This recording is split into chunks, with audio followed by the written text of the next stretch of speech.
This is a CBS News special report. I'm Gail King in New York. We've just received the news that Aretha Franklin, the brilliant singer and songwriter known for decades as the Queen of Soul, died this morning at her Detroit home of advanced pancreatic cancer.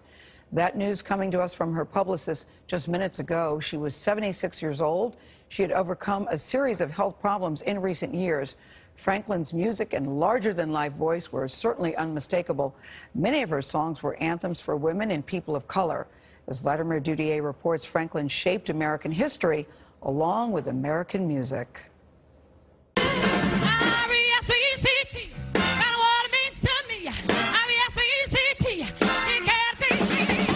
For 6 decades, Aretha Franklin's career demanded just that, respect.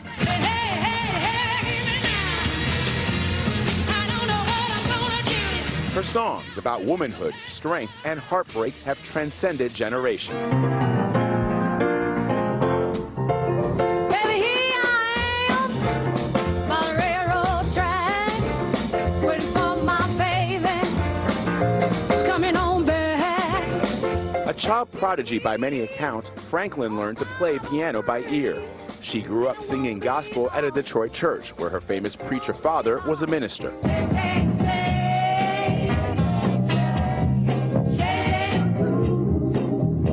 In 1961, Franklin made the transition from gospel singer to a pop singer. And with the release of her first secular album, her star quickly began to rise.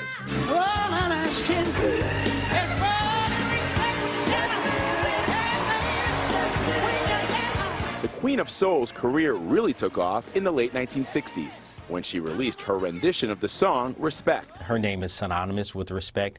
Billy Johnson Jr. is a music consultant. That song just took off, and that song, Respect, ended up becoming her first Grammy as well. Franklin would go on to win 18 Grammy Awards.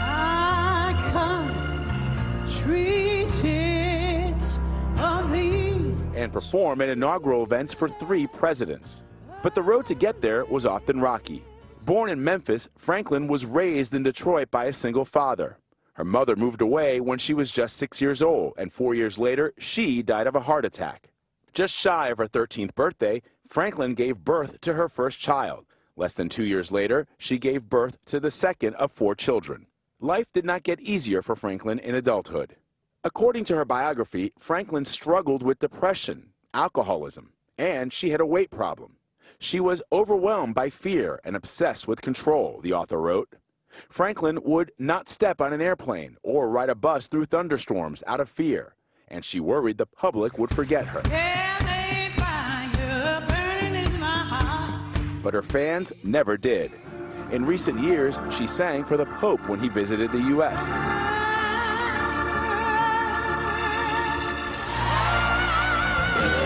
And in 2015, she brought President Obama to tears during the Kennedy Center honors while singing A Natural Woman. Over the last decade, Franklin's health seemed to decline. In an interview with Anthony Mason for CBS Sunday Morning in 2011, he asked her about it. How is your health? My health is wonderful. It is fabulous now. People were worried about you. Yeah, I was worried. There were a lot of rumors about what you had, what you went through. Can you tell us anything? It wasn't anything, well, it wasn't bad. Franklin's last known performance was in November 2017 for Elton John's AIDS Foundation Fall Gala. And, like always, the Queen of Soul delivered.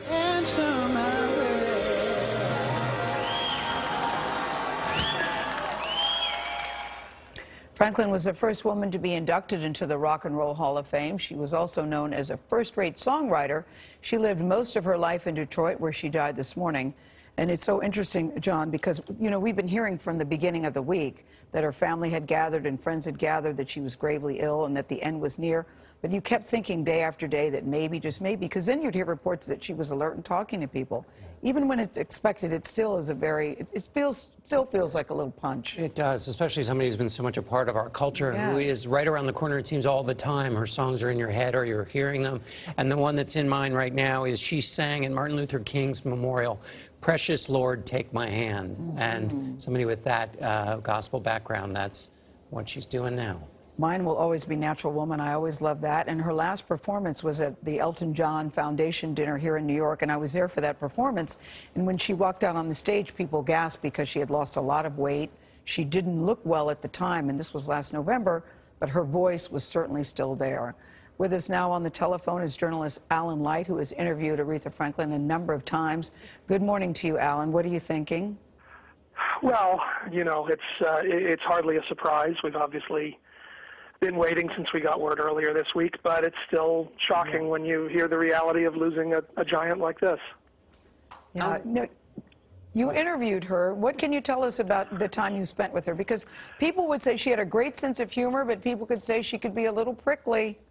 Yeah, I can't pretend to have spent a lot of time, and I did, some calls on the phone where she was in decent spirits and happy to talk about the music and all of that. I mean, most remarkable to me, I saw her sing last year, I guess one of the last half a dozen shows or so last spring, up in Poughkeepsie at a theater for a benefit, and she just sounded spectacular. Yes. I mean, I know it was hit or miss in the later years, but her singing was just magnificent, and just a reminder of for everything else and the noise and the rumors and the prickliness and everything off stage, that she could still deliver something that nobody else could do.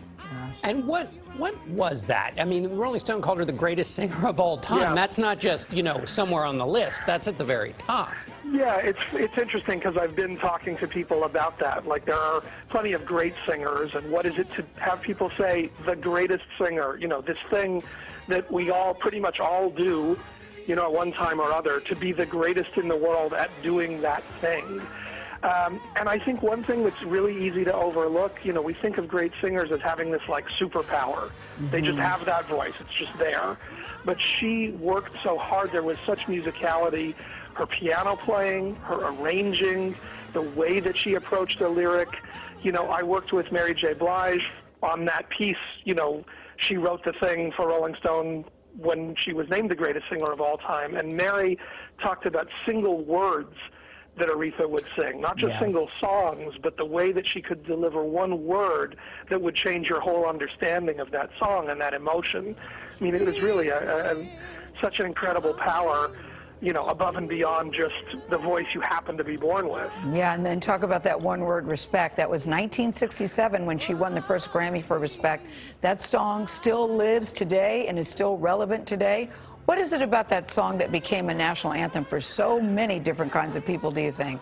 Well, I think that, as an anthem for women, as an anthem for the civil rights movement, I mean, this incredible articulation of power and strength and self-respect.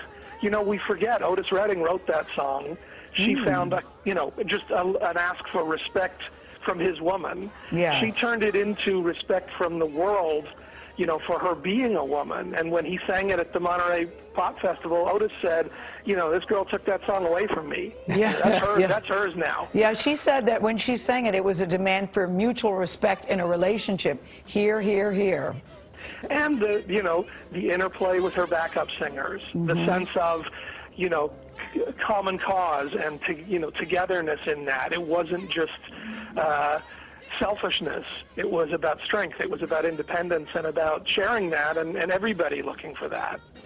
My recollection is that she, that's about the time, or maybe it is, when she went down to Muscle Shoals, which is not exactly Detroit, and Aretha Franklin went down into this swampy rock and roll place and emerged with a different sound. She had an ability to play across all kinds of different genres. That must have also been one of her real talents.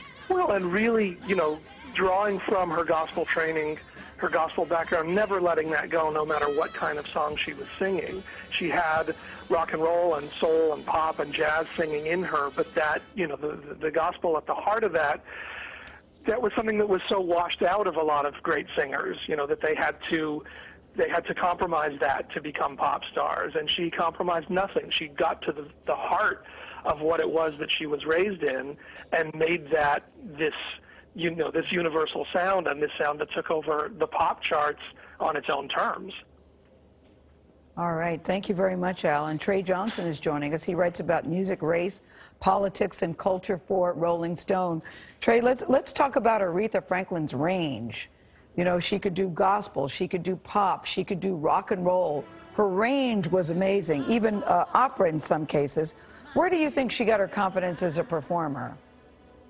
No, I think she got a lot of that confidence from her upbringing in the Black church community. I think, too, you know, I think a lot of what I think Aretha's power was is that she knew how to inhabit a song authentically. And so she wasn't someone who just kind of phoned it in. She really kind of chewed up every line and lived it out an experience that made you feel like it was part of her as a person. And Trey, what about her cultural role as, I mean, we've been talking about her artistry. Put her in context in terms of American music. Oh, man, you know, as Rolling Stone has cited themselves, you know, Aretha is probably the greatest voice we've ever had. I think, too, it's about that power that she had with her voice that constantly ground people in a common sense of humanity and struggle and power, whether it's about love or the obvious things around respect and dignity. I think, too, what's special about Aretha was that, you know, she used her music and she used her platform to also constantly advance and lean into the causes of equal rights and civil rights for her community. And I think those things together made her voice not only richer, but I think more honest and true for a lot of people. Yeah, she grew up singing in the church choir in her father's church. Vladimir Dudier has been in Detroit all week at the church, and we were talking about the influence that the church played in her life. Can you talk about that, how that influenced her as a singer and a young girl? Yes, you know, from my understanding about Aretha, is that a great deal of it was about where she drew her strength from. And I think her sense of perspective and story, you know, a lot of her songs, particularly her love songs, are ones that have been elevated to kind of like transcendental status. But at the end of the day, I think that she was often tapping into the experiences of families and communities and couples and households that she was immersed in every day. You know, I think she was such an important instrument to vocalize, in particular, the story of the Black woman who wasn't always given the platform for talking about their love stories and their hardships and what it meant for them to kind of put on like a metaphorical hard hat every day and step out into the world and hold your head high. I like that, Trey. Metaphorical hard hat. Nicely done. Well done, Trey. We'll end it there. Thanks so much for being with us.